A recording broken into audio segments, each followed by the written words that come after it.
How to adjust sound settings in Metro 2055. Hi everyone, welcome back to another video from Crazy Gamer.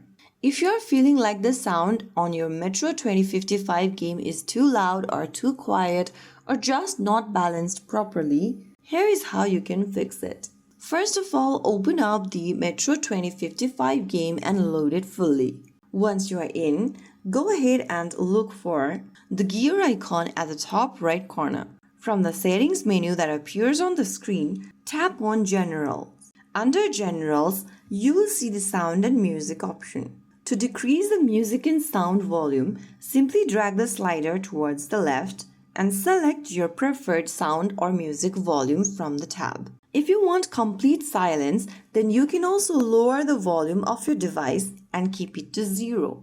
If you don't want to keep the device's volume to lowest, then you can simply drag the slider right next to music and sound all the way towards the left and you'll be able to turn off the volume and music. So from there, you can easily adjust the game's volume and sound settings. If you ever want to increase the volume, drag the slider towards the right.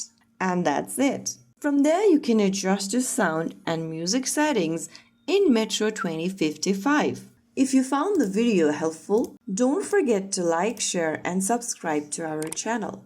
I will see you again in the next video. Stay tuned and thanks for watching.